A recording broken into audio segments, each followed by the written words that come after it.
My name is Jake Harrison. I'm just an average office worker in my 30s, toiling away in the daily grind of commuting between home and work. Aging and getting tired seems inevitable, but one of the main causes of my fatigue is the influence of my boss, Mrs. Wilson. Mrs. Wilson is competent, beautiful, and look like a model. On top of that, she is an elite who's been promoted early due to her excellent performance. She's so perfect, people often joke that God must have mistakenly packed all the talent into one person when he created her. However, for some reason, she's tough on me. Jake, there was another error in your paperwork, wasn't there? I'm sorry. I'm not looking for an apology. I want to know why you made a mistake. Listen carefully to what people say, because I often make mistakes. I frequently get scolded by Mrs. Wilson like this. That kind of thing put extra pressure on me to avoid making mistakes, and as a result I'm exhausted. Hugh, it's always so relaxing here.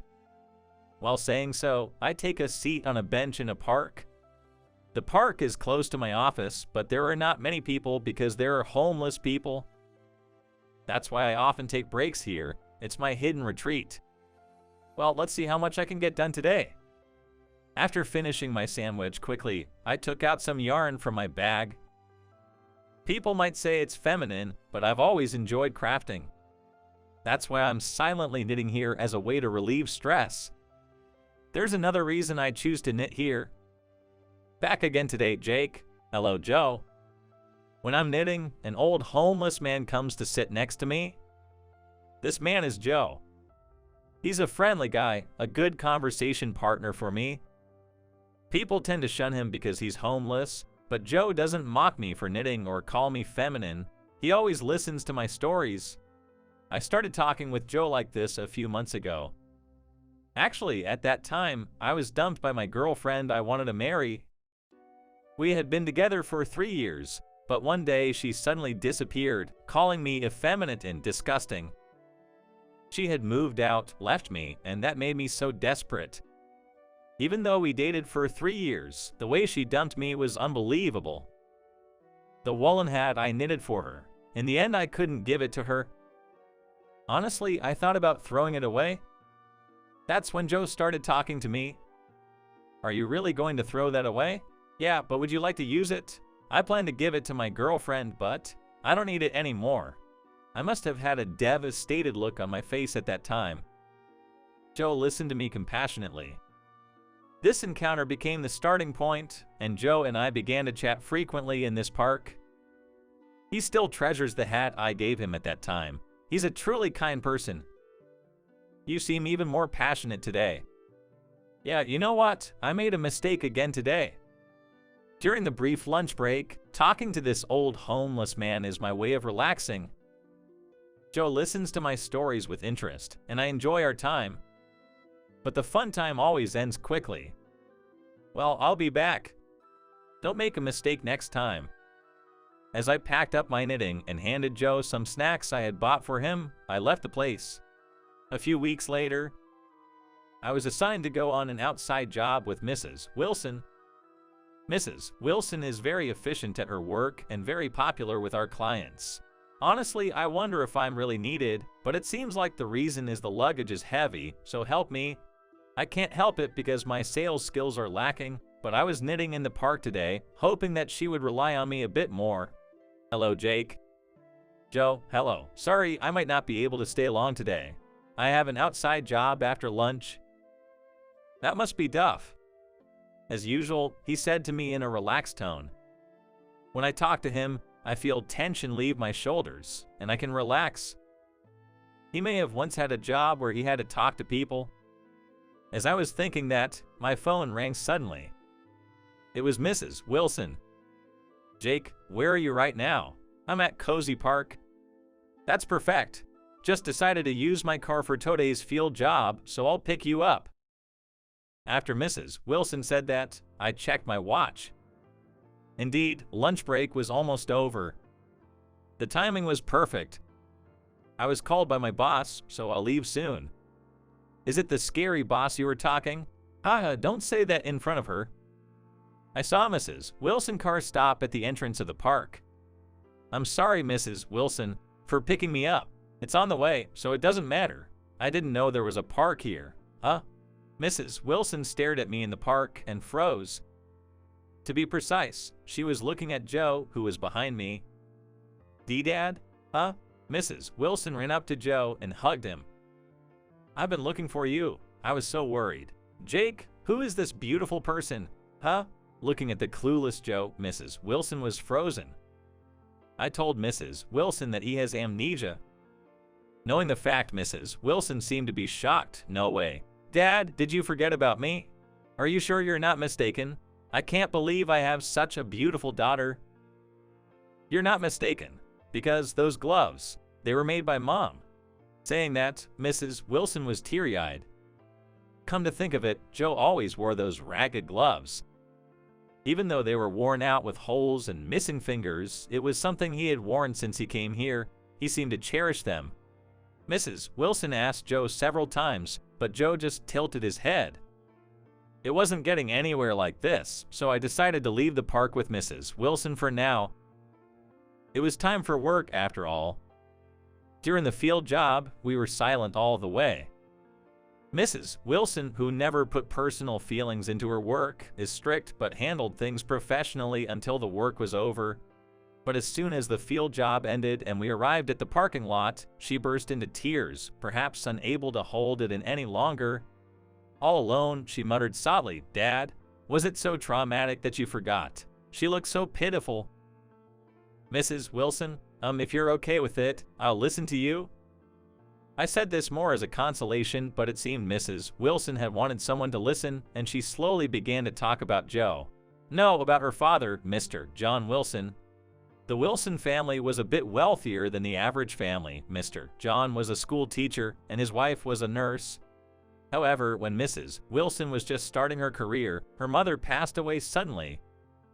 She was involved in a traffic accident, it seemed. Dad loved Mom so much. After she passed away, he quit his job and secluded himself all the time. At the time, Mrs. Wilson, who had already moved out of the house, would check on her father in between work. But as it got busy, she couldn't go home often and couldn't get through on the phone. When a worried Mrs. Wilson finally returned home after a long while, Mr. John was gone. I filed a missing persons report, but he couldn't be found. If I had been by his side, this wouldn't have happened. It seemed like Mrs. Wilson had been blaming herself for her father's disappearance until now, and she cried sorrowfully. Seeing that also hurt me, and I wanted to bring Joe home. But Joe didn't react very well to Mrs. Wilson, and even if I took him home in his current condition, he would likely return to the park. Including getting him examined at a hospital, the hurdles are quite high. Dad, if we return home, will he remember something? Even if he doesn't remember, at least I want to take him to the hospital. Mrs. Wilson, as a daughter worrying about her father. I thought, and then came up with a good idea. Hey, Mrs. Wilson, let's knit. Knit. Joe. Mr. John is a really kind person. The reason I first became friends with him is because he spoke to me when he saw me knitting. He also cherished his gloves, so if you give him a gift, he might be interested and listen to you. Joe always seemed to have an interest in knitting. Then Mrs. Wilson also said optimistically, my mom used to knit a lot. He might vaguely remember that. However, she looked down a bit. But I've never knitted before. It's okay. I'll teach you. Jake, thank you. I'm sorry you had to see me like this. Mrs. Wilson smiled weakly. She seemed a little worried, but it seemed like she wanted to do something for her father. Looking straight at me, she asked, could you teach me how to knit again? Yes, of course. And so I found myself teaching Mrs. Wilson to knit. However, there are only a few places where Mrs. Wilson and I can practice together. We can't go to her house, so we decided to knit in the car. Could you take that thread? Like this? Yes. Now put it through that loop. Oh, it's not going in well. Should I push it further in? Well, no, don't pull the yarn like that. But things weren't going smoothly. I think we had this kind of conversation about 5 times. Mrs. Wilson is very capable at work, but turns out she's actually incredibly clumsy. When the idea of knitting came up, it made sense that she might look down. I honestly thought it would be a long haul, but that's our elite boss, Mrs. Wilson.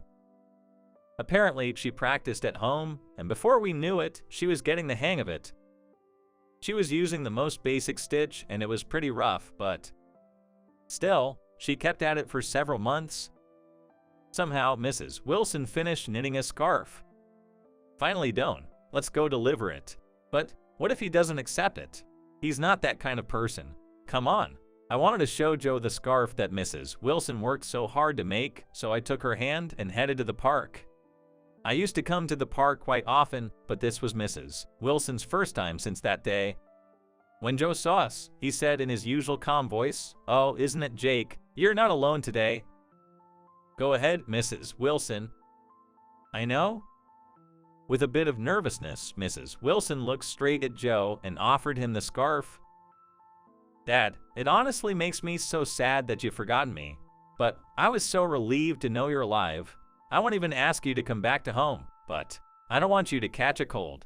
I made this in the same color as the scarf my mom used to wear often. It's not as good as hers, but I'd like you to accept it." While telling her heartfelt feelings as a daughter, Mrs. Wilson gives the scarf towards him with a smile. Mrs. Wilson's mother was good at knitting, and this time Mrs. Wilson had made a scarf with a design similar to the one her mother often wore while she was alive. It was filled with Mrs. Wilson hoped that it might jog his memory a bit. Joe accepted the scarf and said, "It's warm. I wonder why. I feel so warm here, just looking at your smile. Ha, I wonder why. I'm in tears." Joe said that as he wrapped the scarf around his neck, touching his chest and shedding a single tear. I wasn't expecting his memory to miraculously return just because of a scarf, but it seemed to have kind of triggered it. After that, he started going to the hospital with Mrs. Wilson, my boss. We're not sure if his memory will ever fully return, but it's said to promote Joe's health and social recovery. He didn't want to be hospitalized, but recently Joe has stopped going to the park and has started to return to Wilson's family home.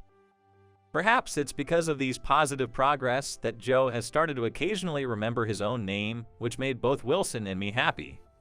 By the way, he still has the scarf I gave him, and he wears it alternately every day. Thank you, Jake. It's all thanks to you. And so, I returned to my usual routine of knitting in the park. On that day, Wilson came and sat next to me. Wilson stands out in a good way at the office, so I appreciate being able to talk with her in the park. I'm grateful, but ever since that knitting, Wilson has been acting much more casual with me. I guess we've gotten close, but to me, Wilson is too attractive, and it makes my heart race. What am I doing at my age? I feel so pathetic. You're the one who put all the effort into knitting, Mrs. Wilson. I didn't really do much. Teaching me to knit wasn't a big deal to you? Well, haha. I gave her a smile as I stuffed my mouth with a sandwich. Through our interactions, I've come to understand that Wilson tends to be stern with those she has high expectations of at work. She had high expectations of me too, which is why she apologized for being so strict. So, Jake, would you like to have dinner with me sometime? To thank you also.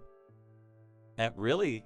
I was taken aback by her unexpected suggestion, but Wilson laughed and said, "Of course, or you don't want to have dinner with me? I'll go. I would be honored." I jumped at the chance, which made Wilson laugh again. "You're honest. Can we exchange our contact?" "Yes, I just realized I don't know your contact, Mrs. Wilson." "Call me Sophia. Register me as that, Jake Harrison." "What?" I froze at hearing my full name, but Wilson just input my contact and then casually said, "I'll contact you later," and left. Wilson, she knew my full name all along. It makes me happy and can't help but grin. I'll try my best to get her trust enough for her to call me by my name. While making such determination, I start knitting. A scarf woven in shades of blue and white is what I'm planning to make. I hope to finish it before the dinner with Sophia. And then, I will tell her what I feel. "I love you. Will you be my girlfriend?" I knew it. You took forever to say it. When I finally gathered the courage to confess my feelings over dinner, she happily said so. I wondered if I had been such an open book, but if she got the message, that's all that matters. So we officially became a couple, progressing steadily in our relationship, and eventually we decided to get married. By the way, we haven't had our wedding ceremony yet. Actually, when I proposed to her after a year of dating, I asked Sophia when the marriage registration was supposed to be done. I was thinking we should do it on a special date, but Sophia seemed to have different plans. You do realize I'm over 30, right? Yeah, I know. Don't keep a woman waiting forever. I want to get married right away. Otherwise, I'm afraid someone else might snatch you away from me. What a cute thing to say, so we submitted the marriage registration before the ceremony. So now, although Sophia and I are married, I'm still doing my knitting at the same park. I want to wear a stole you made at our wedding. When you hear something like that, it motivates you, doesn't it? Plus, Joe is planning to come to the wedding. He hasn't remembered everything yet, but he's slowly recalling bits and pieces of his past. I thought our wedding might serve as some kind of trigger, but he seemed unsure, asking, "Am I even supposed to be there?" with an anxious look on his face. So to ease Joe's worries, I'm planning to gift him something I've knitted too. According to him, the things we've knitted have been like good luck charms to him and have been really reassuring. What color should I go for? Imagining my future bride, I pick up my yarn again today.